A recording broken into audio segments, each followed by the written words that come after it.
And I'm Jerry. And we are the Military Collectibles Shop. So, it's been another busy week here at the Military Collectibles Shop. Nice variety of stuff that came in.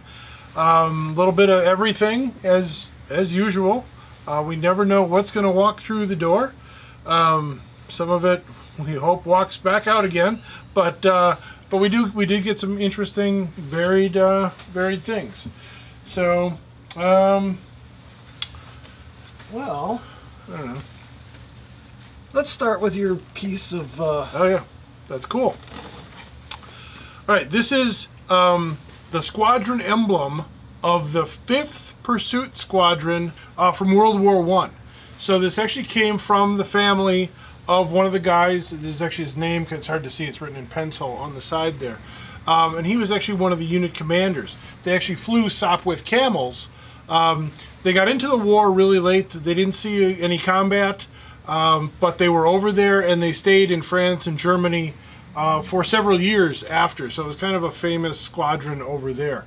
But a neat piece, unfortunately not a hunk of airplane, but something that might have hung in, their duty room or something, from World War I. So I thought that was just very cool. Doesn't smell like duty.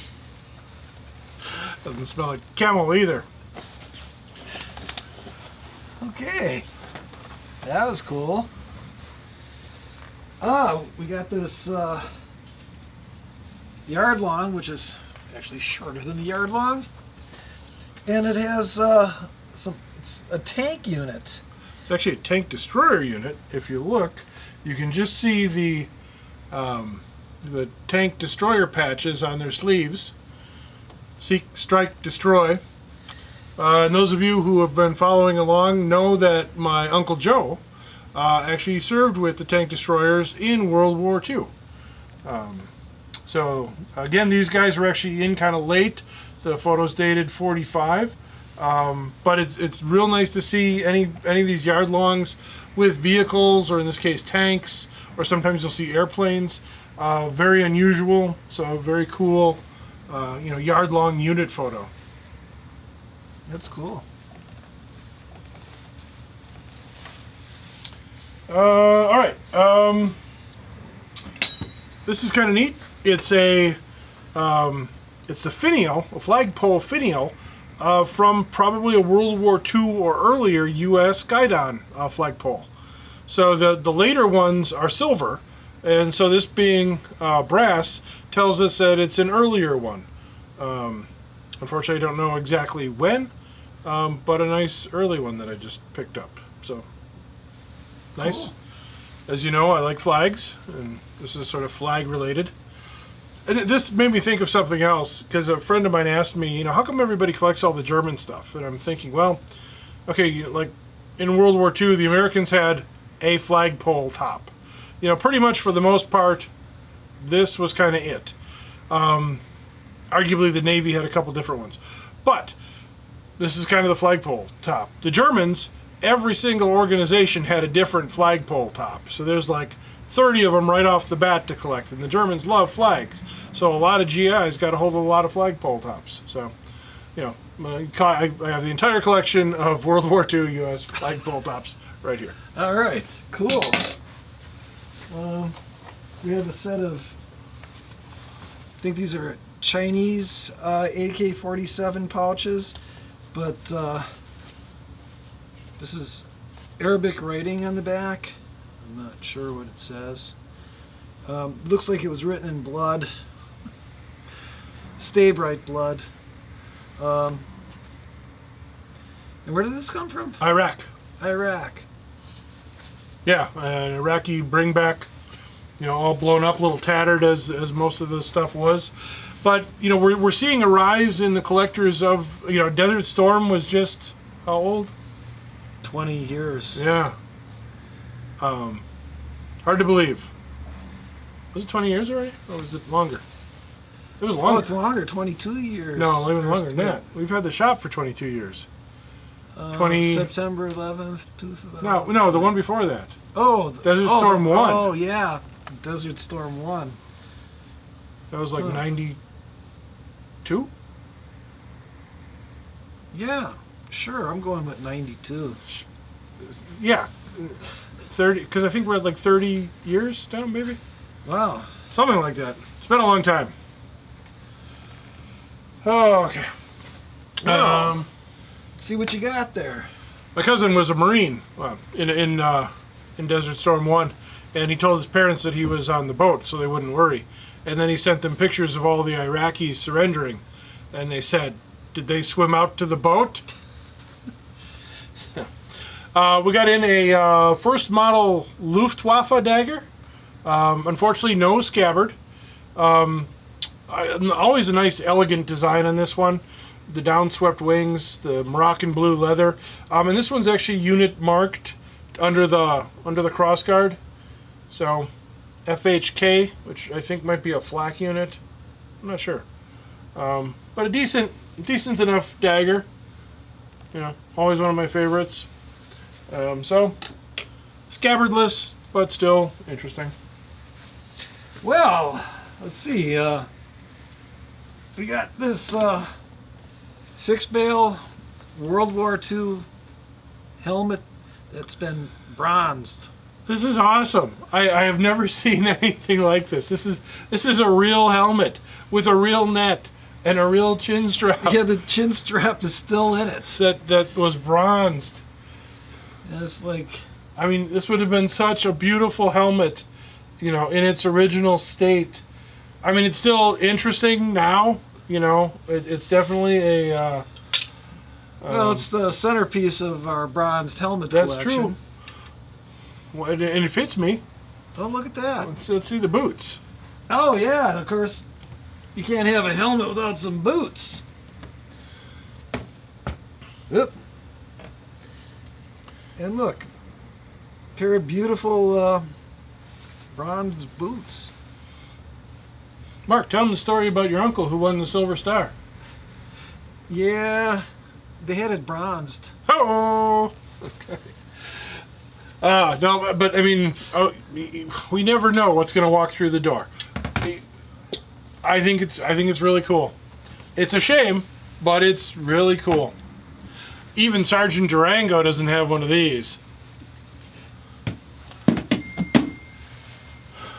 All right. Got in a second model Luftwaffe. You see the first one, this is the second model Luftwaffe dagger.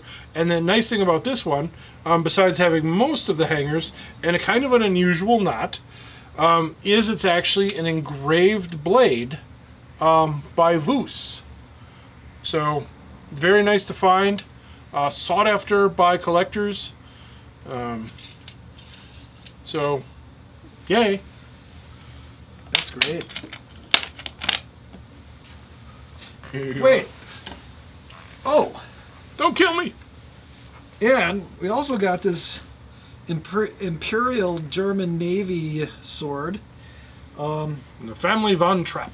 Yes, and it's got a Damascus blade, and I believe the grips are made of ivory. Bone.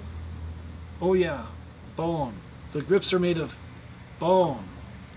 And the neat part about these is they have a green and a red eye for a port and starboard. You know, so in case somebody would think, hey, they replaced one of the eyes, but nope, that's the way they came. Yeah, unfortunately, no scabbard. We seem to have a collection of scabbardless blades. But it is what it is. Yeah, still, it's cool. And I suppose, I think last. Got in some patches. A couple nice ones. Marine Corps Amphibious Corps. Kind of a Tinsley Bullion Army Air Corps. The 2nd Marine Division Guadalcanal patch, later to be superseded by the 2nd Division one. And kind of a rarer white tongue 101st Airborne Eagle. So always happy to find those. Some nice patches. We've been working on the larger collection of things that we've recently picked up from a friend of ours. We got in a lot of toy soldiers that he painted. So he did some really meticulous work on a lot of miniature toy soldiers from a variety of eras. He had a very large patch collection. We'll be going through that. A lot of helmets and headgear of various nations. Bunch of uniforms. A lot of World War I, U.S.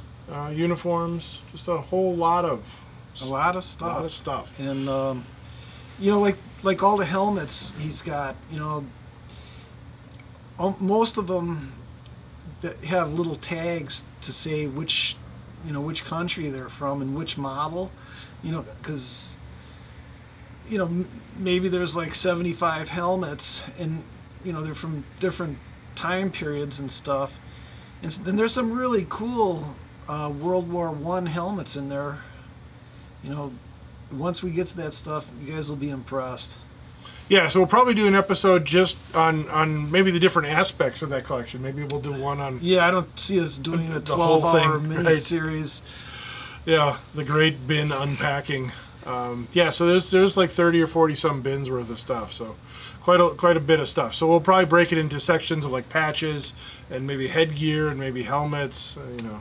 And he didn't collect flags. No, not a flag in the bunch.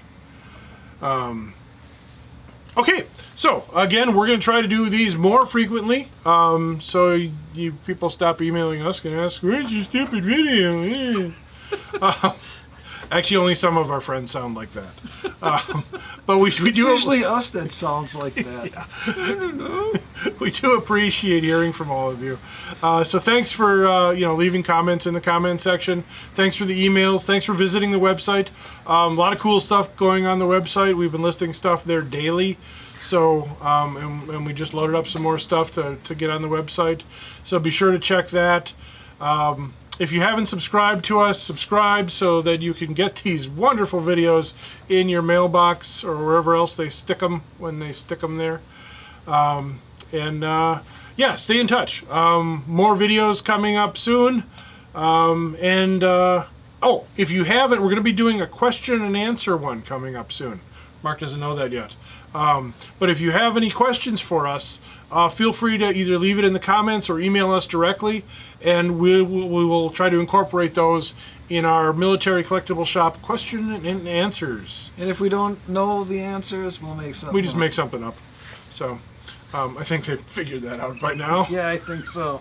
But yeah, so that way it's kind of interactive. So Yes. hopefully you'll enjoy that. Until next time, I'm Jerry. And I'm Mark. And we are the Military Collectibles Shop.